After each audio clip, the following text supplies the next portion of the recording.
Okay, last question یہ ہے جو کہ خود بذات خود بہت سینسٹیو ہے کہ اینگر ایشوز اتنے زیادہ ہیں کہ دل کرتا ہے کہ چیزوں کو آگ لگا دی جائے.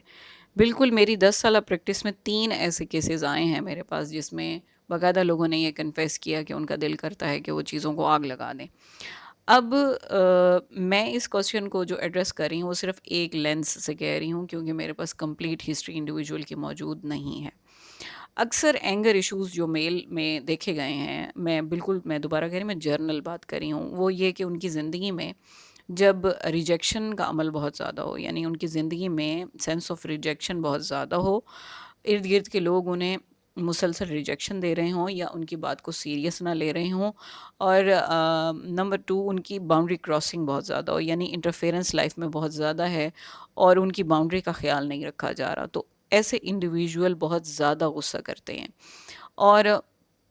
وہ اپنی بات جو ہے وہ منوانے کے لیے یا لوگوں کو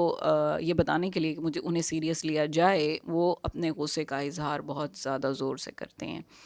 تو یہاں پہ چائلڈ وونڈیڈ ہے آف کورس، اور گھر والوں کی طرف سے جو ٹریٹمنٹ مل رہا ہے وہ بھی کوئی خاص اچھا نہیں ہے. تو میری اس انڈیویجول کو یہی نصیحت ہوگی کہ وہ لازمی اپنے ان احساسات کا اظہار جو ہے وہ کسی سیف انسان سے یا کسی تھراپسٹ سے کرے اور اپنے اندر کے وونڈس کو کھولے اور اسے بتائے کہ اس کے ساتھ کیا ہوا اور کیا نہیں ہوا اور اسے کس بات کا غم اور دکھ ہے. تو mostly they are rejected, they are hurt inside, اور anger is an expression of that hurt. Thank you so much.